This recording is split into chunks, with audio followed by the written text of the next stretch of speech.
Hablar del primer movimiento de la independencia nacional, que buscó la independencia de lo que fue después México en relación a la corona de España, entre muchos factores que fueron construyendo ese tipo de expresiones políticas, la crisis en España a raíz de la invasión de Napoleón y la repercusión, el efecto que va a tener en las colonias, en los virreinatos de América, va a darle mayor forma, a consolidar en alguna manera la idea del criollo, de pertenencia al terruño, de querencia de la tierra, aquel que ya ha nacido de abuelos o bisabuelos que vinieron de la península, en el caso particular de Nueva España como de otros virreinatos, un mestizaje profundo, un mestizaje fuerte, pero sobre todo los núcleos de élites económicas de un criollismo fuerte van a percibir, se va a expresar en gran medida en ellos, la crisis por la que pasaba Madrid, la crisis por la que pasaba España y el efecto que va a tener también la ausencia del rey, que ahora no nos dice mucho, pero bueno, para este tipo de sociedades, que aunque era un rey lejano, que nunca vino a visitar o a conocer sus posesiones, pero sí había una figura presente, era una figura que estaba en todas y cada una aún de las decisiones de pueblos, de aldeas remotas, de las provincias y de los reinos. Entonces la sola idea, la sola noticia de la ausencia del rey, pues tuvo también su efecto y es otro elemento que va a permitir que vaya tomando forma la idea del criollo frente a la autoridad dominante, que es la corona, la lejana corona española. Y entonces todo este cúmulo de cuestiones que se van dando forman este contexto. Y hay otro elemento en lo que se le ha denominado el juntismo, de la ausencia del rey en España, los grupos de comerciantes, de las élites económicas, de los cargos reales, las élites políticas, van a reunirse para tratar de llenar el vacío que deja la ausencia en aquella crisis antes de 1810 en la España invadida por Napoleón. El juntismo, estas juntas, que son modelos que tampoco se acuñan ahí, sino tienen otros orígenes, pero cuando menos de manera más visible, las juntas aparecen a partir de 1808, pero en la América española, en el virreinato de Nueva España, en las provincias, todas estas noticias que ya la Gaceta, que ya alguna carta, algún boletín, algo que viene por distintos lugares, va informándole a los grupos de poder, a las élites que tienen control de las regiones en las provincias de Nueva España, va a ser otro elemento que va a ayudar también a un principio de organización. A eso le sumamos eventos como el propio de la Ciudad de México y otros lugares que van mostrándonos una organización, una idea y una conciencia de pertenencia del criollo a la tierra, mucho más allá de lo que tradicionalmente se había podido observar décadas antes, por ejemplo, la salida o expulsión de los jesuitas a mediados del siglo XVIII, que causa protestas populares, si las podemos llamar así, reacciones. Finalmente no es sino hasta la crisis de la corona española con la invasión de Napoleón en que el criollo americano va a tener mayores elementos y se va a ver más impulsado a lograr una organización que le permita ir reencontrándose en cierta medida con su idea de identidad americana, su idea de pertenencia, y eso evidentemente motivado desde estas élites por sus intereses, tierras, dinero y poder, sin lugar a duda. Todos estos elementos podemos nosotros encontrarlos en lo que, bueno, la historia nos pone como punto de partida, cuando menos más visible, ya con un impacto mucho más amplio, como el grito de Dolores. Aquel llamado del párroco, el párroco como figura en toda la etapa virreinal, que tiene una influencia tremenda en una aldea, en una ciudad, en un pueblo grande. El párroco es determinante. Miguel Hidalgo y Costilla, el párroco de la parroquia de la Villa Pueblo de Dolores en Guanajuato, aquel llamado que es consecuencia de una serie de encuentros previos, de una serie de reflexiones previas, de una serie de reuniones que venían incluso de años atrás, de lecturas, de noticias. Aquel llamado, aquella madrugada del 15 para el 16 de septiembre, en el atrio, independientemente de los detalles, si la campana o la arenga a sus feligreses, finalmente hay un estallido social. Se llamó a combatir el mal gobierno. Y aquí entra también un asunto que uno debe, en este breve análisis, en ese sencillo análisis del tema, uno tiene que entender que, bueno, pues es el párroco de Dolores Hidalgo, Allende, Aldama, los personajes que ya la historia los ha identificado bien por su papel, pues son esa élite, es la élite del pueblo, la élite de los pueblos vecinos a donde vive Hidalgo, cual más cual menos de familia propietaria. El párroco pues no era un indigente, por supuesto, es un hombre que tiene la parroquia en propiedad, con lo que esto se entendía, dueño de los diezmos, administrador de cuanto entra a la parroquia. Es un grupo de élite, un grupo que determina y que utiliza, al menos nos ha llegado esa parte, el discurso frente al feligrés, frente al peón. Hay esclavos todavía entre la peonada, la gente trabajadora, de ir contra el mal gobierno. Si nosotros, en un análisis así muy breve, pensáramos que aquellos feligreses en el atrio de la parroquia del Padre Hidalgo, en Dolores, ¿qué entendieron en ese momento? Por ir a combatir el mal gobierno o a coger gachupines, etcétera. Pues es probable que haya tenido el feligrés, la gente reunida, había fiesta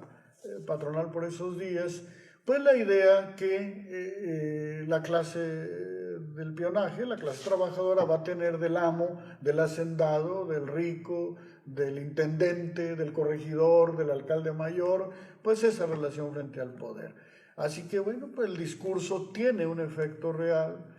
A eso le vamos a agregar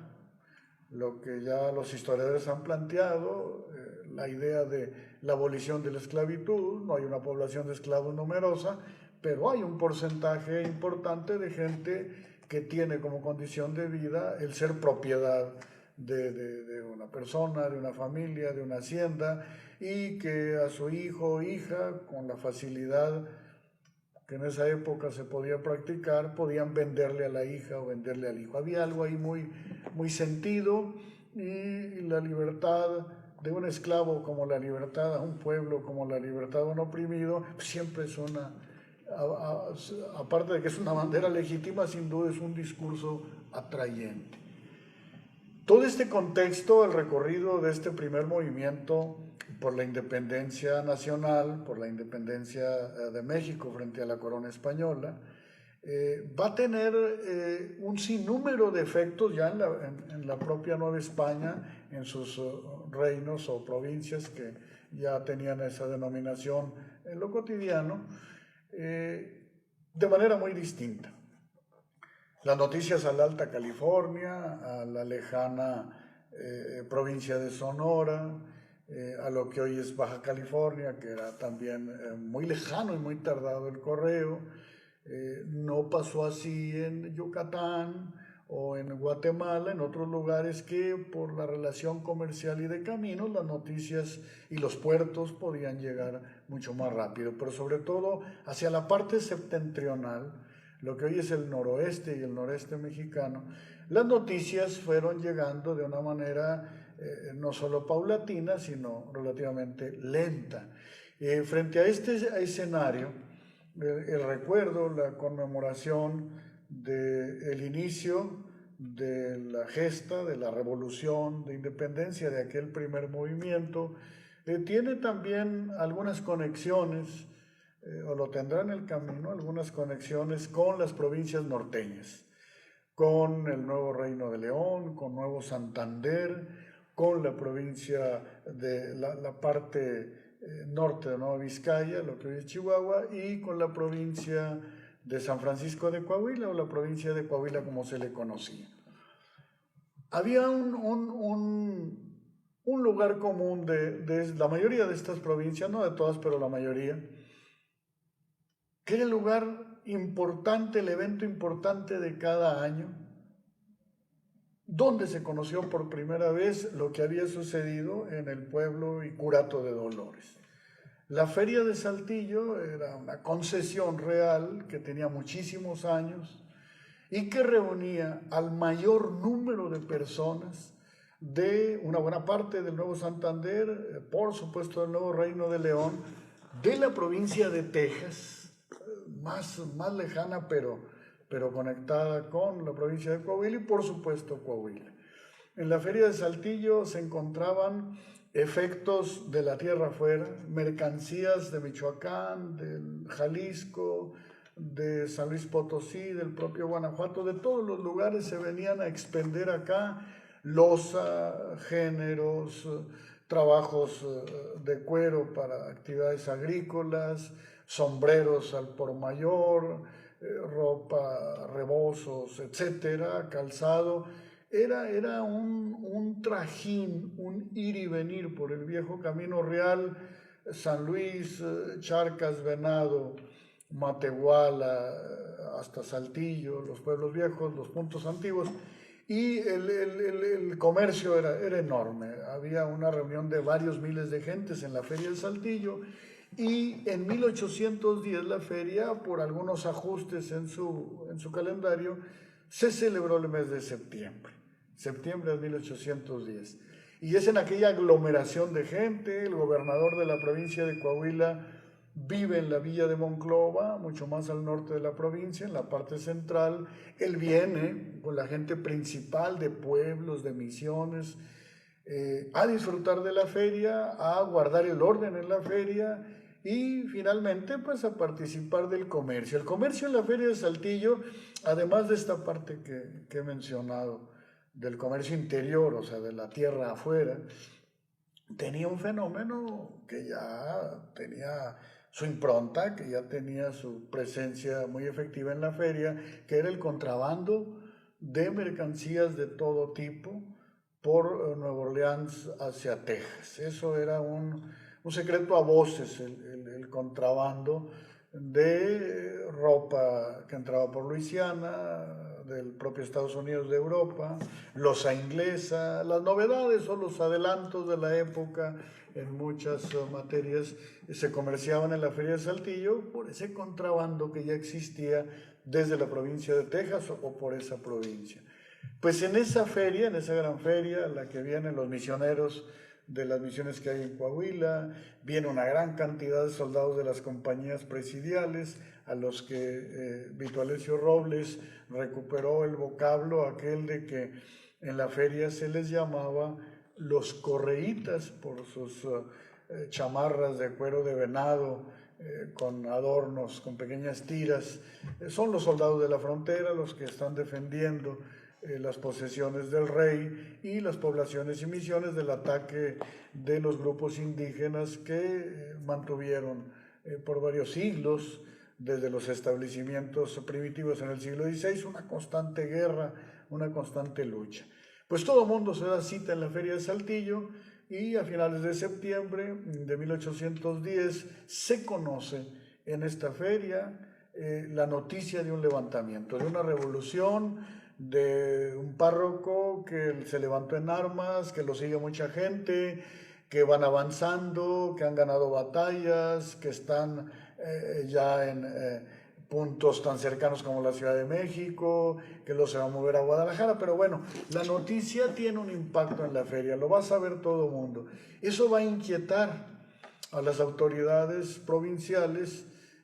y cuando digo autoridades provinciales, bueno, pues en primer lugar el coronel Antonio Cordero, que es el gobernador de Coahuila, pero pasará lo propio con Iturbe Iraeta en Nuevo Santander, con el gobernador Santa María en el Nuevo Reino de León, que bueno, van a tomar cartas en el asunto. El gobernador Cordero en la parte de Coahuila, teniendo la feria, pues un evento grande, etcétera, va a procurar que haya más vigilancia, más guardia, y convocará hacia el otoño de 1810 que toda la fuerza disponible de las compañías presidiales, evidentemente pues dejando lo mínimo para la defensa contra los grupos de indios, va a trasladar toda la tropa al sur de Saltillo, que era el sur de la provincia, donde entra el camino real de tierra afuera hacia las tierras de Coahuila.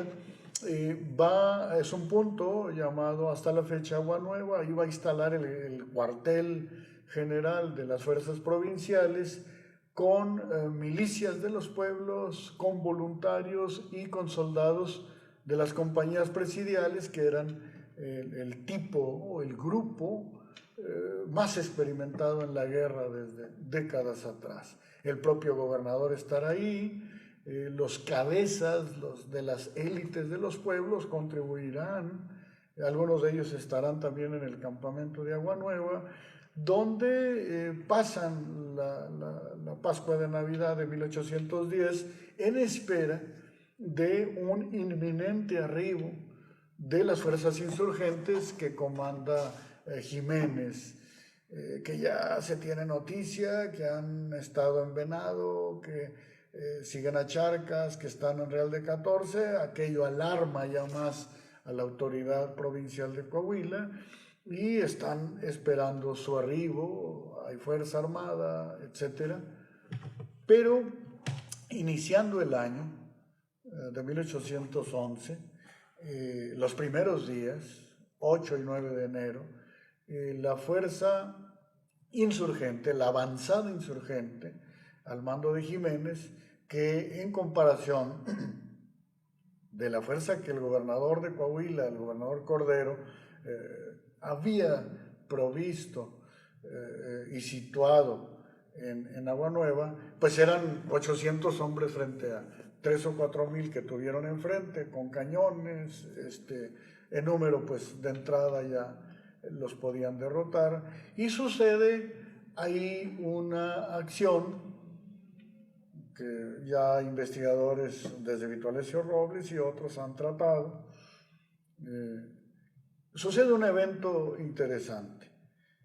Los 700 u 800 hombres de Agua Nueva, al verse frente a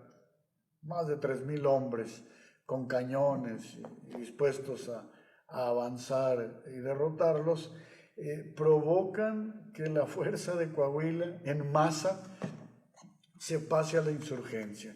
Eso de se pase a la insurgencia, bueno, había ya noticias, sin duda los que vinieron, los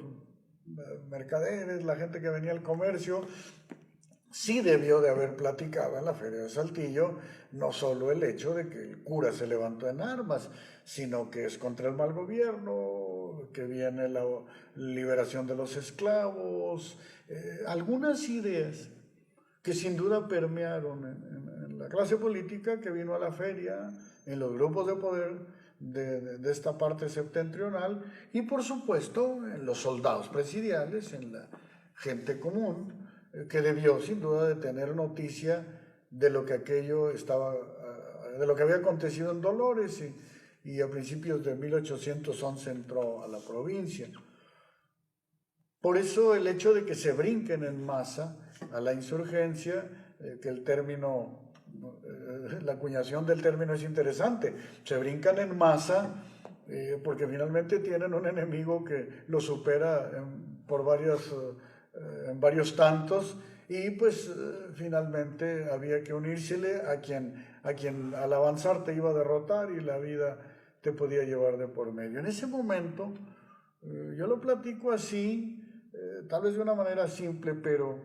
no podemos decir, hay una idea política de toda esa gente que en masa se pasa a la insurgencia, no. Finalmente dejan al gobernador solo,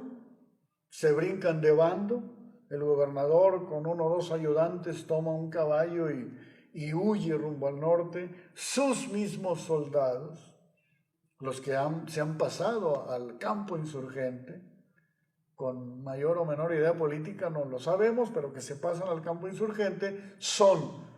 de un momento a otro sus enemigos y reciben orden de los jefes insurgentes para, a matacaballo, ir tras el gobernador, perseguirlo, como lo van a hacer, y lo van a tomar preso. Sus mismos subordinados, los que le obedecían apenas unas horas antes. Entonces, hay yo no sé si es un quiebre, pero finalmente hay un ejemplo, hay una expresión de desacato a la autoridad, de desobediencia, de poner también ya en crisis, o poner frente a la vista de todos y ningunear en alguna manera la autoridad provincial, que era fuerte porque en estas provincias septentrionales el gobernador siempre tuvo el cargo al mismo tiempo de comandante militar. Por la situación de guerra y de frontera tenía los dos mandos. Entonces, en unas horas entra en crisis la autoridad provincial, la van a destruir porque van a atrapar al gobernador, lo van a poner preso en Saltillo. El 9 de enero entran triunfal Mariano Jiménez con toda la tropa insurgente, y entonces hay una ocupación real de la fuerza insurgente, de estos primeros caudillos, sobre Saltillo, que es la ciudad importante. Es una villa, no es ciudad todavía, lo será poco tiempo después. Es una villa importante de comercio obligado, de su gran feria, es la llave de tierra adentro, como se le ha llamado. Es entre Saltillo y Monterrey el paso abierto, que se le llama el Paso de los Muertos. Es el único paso amplio, seguro, para carretas de mercancías entre el Golfo de México y la parte central de México, de la Nueva España en ese momento. Entonces el punto es neurálgico, es importante. Si la idea de Hidalgo, de Jiménez, de Abasolo, pero sobre todo del propio Allende, de avanzar después de su crisis en la derrota de Puente de Calderón, de avanzar al norte con el fin de poder llegar a Texas, no era una novedad tampoco, y con todo el dinero que traían, adquirir muchas armas, rearmarse, reorganizarse y volver al sur a la contienda, tenía una lógica. El asunto ahí es de que la reacción que ellos van a encontrar en las provincias internas, en especial en la de Coahuila, que es la que ellos van a tocar de lleno, les va a crear a los jefes insurgentes una expectativa buena, positiva. Al brincar en masa, lo que podía ser la fuerza importante de la provincia, pues no había más. A su lado, bueno, pues les permite entrar a Saltillo, tener el dominio pleno. Al poco tiempo, estando el gobernador preso, el gobernador realista, además es un hombre peninsular, ha nacido en Cádiz, pasó toda su vida entre Sonora, una parte de Chihuahua y Coahuila, es un peninsular, militar, teniente coronel, está preso. Y Jiménez, no ha llegado a Allende todavía, Jiménez manda al mariscal de campo, ya con ese grado, don Pedro Aranda, que vaya a la villa de Monclova, más al norte, que era la capital provincial, con 500 hombres y cañones se apodere, no va a haber resistencia. Hay un proceso de contemporizar de las élites de los pueblos, eso sin lugar a duda. El comerciante de Saltillo, tan habituado, tan relacionado con las cuestiones de las compras y ventas con un montón de comerciantes, de Ciudad de México, de Puebla, de Guadalajara, de Zacatecas. Cuando los insurgentes vienen, hacen con ellos negocio, van a comprar mercancía que el insurgente traía porque la había tomado como botín de guerra, otros van a depositar con comerciantes de la vía de Saltillo algunos bienes, vendrán luego problemas posteriores, pero bueno, esa es otra cosa. Pero hay una van a contemporizar estos grupos con el rebelde que ha llegado. Y lo mismo va a pasar en la villa de Monclova. En las élites vive el hombre más rico de la provincia y pues finalmente van a tener relaciones, a contemporizar con estos hombres, a tener incluso algún trato comercial también en la villa de Monclova, por una sencilla razón de que la Fuerza Armada que está en Saltillo, la Fuerza Armada que llega a Monclova, es tan fuerte, van a avanzar hasta Río Grande, prácticamente cubren toda la provincia y pues tienen armas. El resto son poblaciones muy pequeñas, misiones, ranchos, haciendas, con muy poca población. El septentrión es escaso en poblamiento, muy escaso diría yo. Y pues finalmente frente al enemigo pues fueron observadores. Las élites van a contemporizar, van a tener relaciones, el resto del pueblo va a observar solo aquello. Debió de haber habido, insisto, discurso político, arenga, mensaje, sin duda lo hubo. Hay varios momentos que han quedado registrados, sobre todo en Saltillo, de pronunciamientos. Y eso debió de ir corriendo pues, de boca en boca, irlo platicando en una provincia del semidesierto y en unas partes del desierto donde no hay muchas novedades o donde no hay novedades, cualquier noticia va a ser una novedad. La gente debió de conocer parte de las ideas que este grupo armado, numeroso, grande, con cañones, con dinero, con oficialidad, traía. Pero hay otro elemento también interesante, el encuentro del México viejo, o sea, de esa Nueva España profunda, de ese México profundo, con estos criollos del norte. Esto es algo que yo pondero, se me hace muy interesante, el criollo asentado en el norte, una población indígena muy menor, encontrarse con la gente del altiplano y de la meseta central, donde muchos de los criollos viejos que viven en la provincia de Coahuila y en estas provincias septentrionales han venido de allá, el bisabuelo, el tatarabuelo o el cuarto abuelo, pero estos son hombres de la frontera habituados a otra realidad. Se encuentran con gente de ese México de una identidad muy tradicional, profundamente religiosos, enseñaron a tocar vihuela a gente de acá, por mencionar un detalle ínfimo si se quiere, pero finalmente hay un encuentro de esa cultura, de ese México profundo con la cultura del criollo del norte, en el ámbito o en el contexto del primer movimiento por la independencia, de la presencia de todos estos caudillos. Hidalgo no va a llegar pronto, le antecede Allende, y hacia el 5 de marzo, Hidalgo, acompañado de otros clérigos y ayudantes, va a hacer su entrada prácticamente de madrugada a Saltillo. Va a permanecer aquí prácticamente pocos días, porque el 15 de marzo llega el 5, 10 días después el 15, están saliendo todos rumbo al norte. Esta es la otra parte del recuerdo que ha quedado de la llegada del primer movimiento por la independencia. Entre el 15 de marzo y el 21 de marzo, estamos hablando de muy pocos días,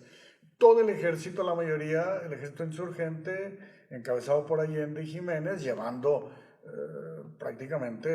prisionero o solamente acompañando como el líder más visible del movimiento al padre Hidalgo, van a avanzar por el camino real hacia el norte. Van a Texas, quieren ir a comprar armas, hay una idea no de expandir el movimiento,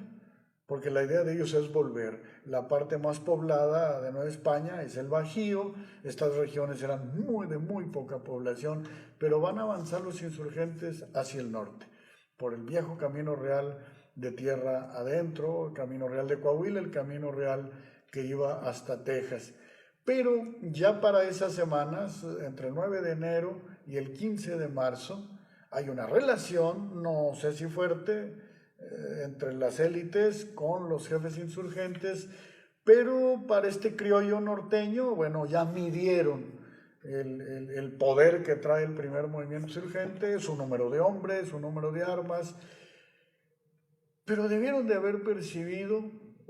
la poca astucia que tenían ellos en materia de encuentros militares, de encuentros armados. Puente Calderón es una expresión nítida de que es mucha gente, pero no hay una disciplina. Son los mismos que van a llegar a Saltillo, son los mismos que van a avanzar hacia el norte, pero frente a un criollo norteño que ha vivido la guerra viva, un día sí y otro también, ellos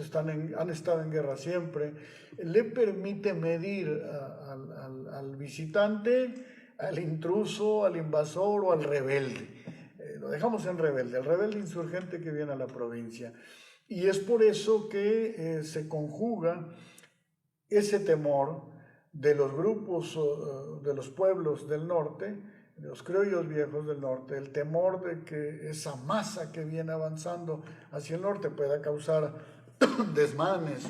o daños, y la propia expresión de, por ejemplo, la familia Sánchez Navarro, que son la familia más rica de la provincia de Coahuila, van a llegar a acumular, años después de estos eventos, casi 3 millones de hectáreas, etcétera, una familia muy importante, con un peso económico, político y social real, contundente. Ellos van a propiciar o a facilitar las condiciones para que los jefes milicianos, algunos militares que quedaron fuera de la relación directa con el ejército insurgente, al menos en Saltillo, puedan conspirar, puedan reunirse, puedan analizar y puedan planificar un ataque certero al grupo de insurgentes, más de 1,000 personas que van avanzando hacia el norte. ¿Cómo lo hicieron? Lo hicieron con una táctica, diríamos, muy a lo Apache. O sea, ellos están en su tierra, por donde quiera que aquel numerosísimo grupo de más de 1,000 hombres, que es probable que sea el grupo más numeroso que avanzó sobre el Camino Real, el otro lo será, el ejército de Santana, años después, pero este del ejército insurgente es el más numeroso. O sea, es una novedad en pequeños pueblos que están azorados o asombrados de lo que viene. Entonces estos líderes locales, empujados por la élite, patrocinados, conjugados los elementos, preso el gobernador en Saltillo, con un gobernador insurgente en la villa de Monclova, que es la villa capital, con 500 hombres y varios cañones, pero que contemporiza, que entra en lo cotidiano, que hace vida muy amigable, que perciben que le gustan las fiestas, creo que a todo el mundo, pero él, en especial el aguardiente, le organizan una gran fiesta, le dan mucho aguardiente, y en el momento en que está borracho, los líderes contrainsurgentes, por ponerles ya un nombre, que se forman en la provincia de Coahuila, lo toman prisionero, se mueven rápido, es casi una táctica a lo Apache. Lo insisto porque estoy hablando de hombres que conocían solo esa guerra. Rápido rodean la villa de Monclova, que nadie salga y que nadie vaya a avisarles a los que vienen en el Camino Real que aquí hubo ya una aprehensión. O sea, todo lo van a tener previsto. Eso es una táctica y una estrategia bien formada de guerra de hombres que están acostumbrados a vivir en una guerra constante contra los grupos comanches, apaches, lipanes, mezcaleros, etc. O sea, juega eso a su favor y conocen el terreno. Eso fue muy importante. El propio gran historiador coahuilense, Vito Alessio Robles, y otros autores han dejado planteado el comentario del por qué si Allende tiene noción militar, si han tenido ya derrotas, han vivido triunfos, persecución, ya son una fuerza armada con cierta experiencia, ¿por qué no envió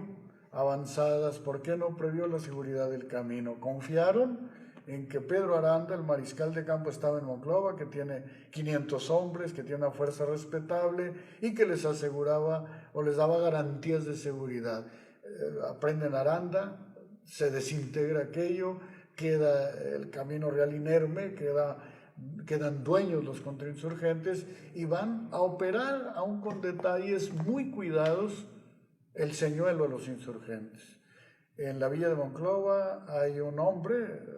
un teniente muy conocido, que había sido compañero en algún momento de Jiménez, pues aprovechan que lo conoce, que redacta una carta y que se la lleven y les digan que todo está dispuesto, que va a haber arcos como de triunfo en la entrada, que el pueblo quiere aclamarlos, y eso finalmente pues, es parte de la estrategia.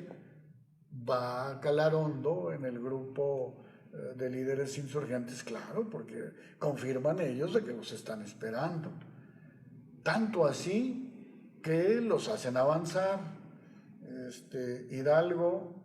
y Allende y los principales jefes del primer movimiento de insurgencia dormirán su última noche libres en un punto poco recuperado por los investigadores. Hay un lugar entre el estado de Coahuila hoy y el estado de Nuevo León, cuya población incluso la mitad es de un lado y de otro, de las entidades, que se llama Espinazo, es un pequeño ejido, Espinazo Coahuila, Espinazo Nuevo León, comparten jurisdicción. Era una vieja hacienda muy pequeña, solo con su noria para los viajeros del Camino Real. Ahí va a dormir Hidalgo y los jefes principales su última noche en libertad. Fray Gregorio de la Concepción, otro de los personajes claves de aquel grupo insurgente, se adelantó hacia otro aguaje. Los aguajes en el desierto son fundamentales, es lo que hay, es como el oasis en un desierto, la noria con agua. Se adelantó al aguaje o a la noria de La Joya y esperó al amanecer. Sí era una especie de avanzada, pero totalmente confiados. Entre la misma distancia de Espinazo, de la noria de Espinazo, a la noria de La Joya y a una pequeña lomita en el Camino Real, hay la misma distancia, ya en la lomita había 250 hombres parapetados, escondidos tras la lomita, lo podían hacer muy bien, y desde ahí enviaron exploradores, porque traían exploradores comanches y mezcaleros. Es esa simbiosis de relación de guerra y amistad que se vivió en la frontera septentrional siempre, prácticamente. Llevan algunos indios, se aproximan a donde está Fray Gregorio de la Concepción, en la noria de La Joya, los van a saludar, les llevan queso, tortillas, algo de comer, lo agradecen. Para las personas de la meseta central mexicana, del altiplano, etcétera, del Bajío, estar en el desierto de Coahuila pues no era tan fácil. Días de un sol, de una temperatura alta, de un calor sofocante, y noches de frío, con muy pocos lugares de agua, y las norias que he mencionado no era un agua dulce, no era el agua del arroyo cristalino, no, es un agua al que no está acostumbrado, el sabor no es muy agradable. Entonces todo eso iba causando muchos estragos. Al amanecer del jueves 21 de marzo de 1811, el grupo de jefes insurgentes que han pasado su noche, su última noche en libertad en la noria de Espinazo, todos tienen una idea: hay que llegar primero al pueblo de Nuestra Señora de Guadalupe de Baján, de la Catita de Baján, de las norias de Baján, antes que toda la tropa, para que los jefes, sus acompañantes, puedan tomar el agua limpia, fresca, etc. Otro señuelo más para traerlos a lo que algunos investigadores decimonónicos llamaron y construyeron la traición del capitán Ignacio Elizondo, la traición de Baján, en una construcción así. Pero no fue aquello sino una emboscada una sorpresa que criollos viejos del norte dan a un movimiento donde, impulsados por las élites, por los intereses económicos, por una serie de cuestiones, ellos juegan su mejor carta, que es la lucha del desierto, que la conocen muy bien. De esa manera, engañan a los jefes insurgentes, avanzan por el agua y todavía más, el teatro se arma muy bien, todavía más. Cerca del pequeño cerro, de la pequeña loma, que hoy se llama del Prendimiento, en honor a que ahí se aprendieron los jefes insurgentes, todavía a principios del siglo XX, los vecinos muy viejos de la ciudad de Monclova le daban por el dicho de sus mayores otro nombre a la loma. O sea, la loma de aquellos que no supieron defenderse y que los pescaron totalmente de sorpresa. El vocablo es fuerte, pero así se le llamó en otra época. Pues cerca de la loma, los contrainsurgentes forman dos vallas para que cuando los carruajes vayan llegando, adelantándose, después de las 7, 8 de la mañana, donde ya el calor del norte, ya es un calor que se empieza a sentir por llegar a las norias para que les den agua fresca, hay dos vallas como en honor, con atención, recibiéndolos, pasan las vallas, paran el carruaje, bajan a los que ahí vienen, los amarran y los van poniendo a un lado. Entonces, quien viene llegando detrás no va a ver aquella acción. Son 14 coches los que se registraron, uno a uno fueron cayendo y cayendo. No saben quién es Hidalgo, o sea, no lo conocen físicamente. Hidalgo en el trayecto es probable que entre la Noria de la Joya y la Noria de Bajano, en la Loma del Prendimiento, pidió al parecer bajar de uno de los carruajes porque en efecto el calor en el norte en esas fechas ya es fuerte, y que le trajeran un caballo y mejor ir a caballo logrando un mayor fresco. Imaginemos la ropa de esa gente, lana, etcétera, en un clima extremoso, un calor tremendo. Y pasan los carruajes, los van aprendiendo, en una de esas Hidalgo va en un caballo y pasa, pero no lo conocen. Sus captores pues no saben quién es, sino que alguien que sí lo había identificado le va a decir al capitán de milicias, no es un militar, capitán miliciano, un hacendado, Ignacio Elizondo, es aquel, el que vaya, él es el famoso, no sé si dijo el padre, el cura, Hidalgo, ¿no? Y ya se le acercan los cabezas de ese movimiento, que era Ignacio Elizondo, y Tomás Flores, que era un funcionario real. La contrainsurgencia en Coahuila es un asunto de las élites, de los funcionarios reales, de los hombres de poder económico, auxiliados por voluntarios, por sus trabajadores, etc. Y van a acercarse a Hidalgo, lo van a prender. Con ello terminan a mediodía de aprender a todos, los trasladan a Monclova 3 días, rápidamente a Chihuahua, y la historia mexicana consigna ya en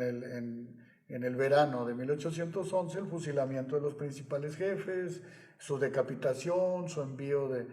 las cabezas a la Alhóndiga de Granaditas, lo que ya la historia ha consignado. Pero es en esta parte, en la provincia de Coahuila, en la parte septentrional de Nueva España, donde sucede esta aprehensión. O sea, en un solo golpe,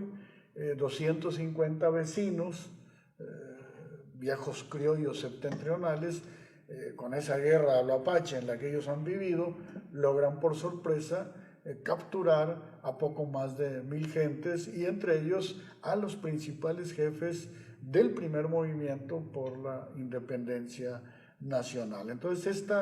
este aniversario del Grito de Dolores,